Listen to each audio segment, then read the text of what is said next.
Au nom du Père et du Fils et du Saint-Esprit. Amen. Viens, Esprit Saint, remplis le cœur de tes fidèles, allume en eux le feu de ton amour. Envoie ton esprit et tout sera créé, et tu renouvelleras la face de la terre. Bien-aimés dans le Christ, nous sommes en ce lundi 30 septembre et nous célébrons cette mémoire de Saint Jérôme, prêtre et docteur. Et la parole de Dieu qui nous est proposée est extraite de l'évangile de Luc, chapitre 9, versets 46 à 50. Et nous lisons. En ce temps-là, une discussion survint entre les disciples pour savoir qui parmi eux était le plus grand. Mais Jésus, sachant quelle discussion occupait le cœur, prit un enfant, le plaça à côté de lui et leur dit, « Celui qui accueille en mon nom cet enfant m'accueille moi, et celui qui m'accueille accueille celui qui m'a envoyé.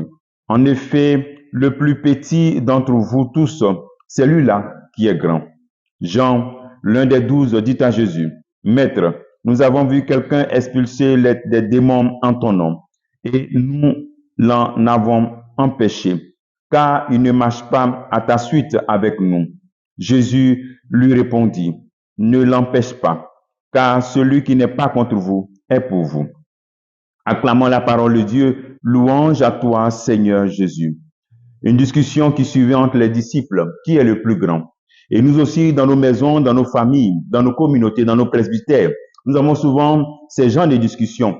Souvent, elles sont voilées, mais nous avons souvent ces genres de discussions pour savoir qui est le plus grand, qui commande. Et souvent, ces discussions sont très violentes pour démontrer qui est le plus grand, qui commande, qui a plus de force. On veut montrer qui a plus de force, qui a plus de pouvoir. Ou bien, ces discussions arrivent parce que l'un a marché sur le territoire de l'autre. Donc, voici des motivations. Et dans tous les cas, nous avons souvent ces discussions ouvertes ou bien voilées. Ce qui entraîne souvent le mécontentement et souvent des divisions. Des divisions, soit dans nos maisons, dans nos presbytères, dans nos familles. Cela crée une ambiance très malsaine et souvent une ambiance très humaine. On arrive souvent à ne plus s'adresser la parole. On cherche à faire du mal à l'autre et on cherche même souvent à se venger. Et souvent on se demande, est-ce qu'il s'agit d'une communauté de chrétiens? Est-ce qu'il s'agit d'une famille chrétienne? Pour montrer à ses disciples la voie, savoir qui est plus fort, Jésus prend un enfant. Un enfant, il le place à côté de lui et lui dit, celui qui accueille un enfant, celui qui accueille cet enfant, il m'accueille moi. Et celui qui m'accueille accueille celui qui m'a envoyé. En effet, le plus petit d'entre vous, c'est lui-là qui est plus grand. Le geste que le Christ montre, c'est un geste d'abord d'élection et de choix. Dieu nous a choisis, nous sommes les enfants de Dieu.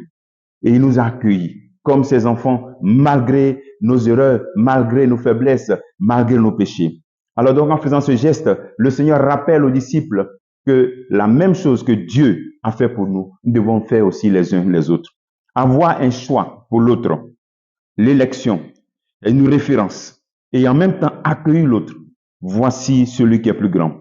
Comme chrétiens, Dieu nous a aussi choisis et nous accueille comme ses enfants. À notre tour, d'être capable d'accueillir les autres. Notre grandeur réside dans notre capacité d'accueillir l'autre, d'accepter l'autre et de faire de nos lieux de vie des lieux de paix. D'accueillir l'autre sans préjugés, sans confrontation, avec la plus grande vérité, la plus grande innocence d'un enfant. Sans dire, lui-là, je connais son histoire. Celle-là, je sais. Celui-là, non. Dans nos familles, dans nos maisons, dans les couples et dans nos presbytères, nous devons chercher à être petits comme le Christ nous a accueillis comme ses petits. Et nous aussi, nous devons nous accueillir les uns les autres. Et cela va plus loin. Cela va plus loin. Lorsque le disciple voit quelqu'un expulser les démons, il demande au Christ, voilà, on l'a empêché. Alors, donc, un groupe de chrétiens n'entrave pas l'action missionnaire. Lorsque nous sommes dans un groupe, cela n'entrave pas une autre action missionnaire. Il n'y a pas de chrétien plus grand que l'autre. Non. Ou bien chrétien qui agit puissamment plus que l'autre. Non. Ce qu'il y a, c'est de devenir grand en devenant de plus en plus chrétien. En se mettant au service de Dieu, sans chercher à l'instrumentaliser. Demandons au Seigneur cette grâce, qu'il illumine nos maisons, nos familles, nos presbytères, nos communautés, pour que ces discussions de savoir qui est plus grand se transforment en discussions de savoir comment servir Dieu, comment l'accueillir dans notre vie, comment se faire petit pour qu'il prenne toute la place. Que Dieu te bénisse au nom du Père et du Fils et du Saint-Esprit. Amen. Comme travail de ce jour, pose-toi cette question. Pose une action d'accueil. Est-ce que moi j'accueille? Bonne journée.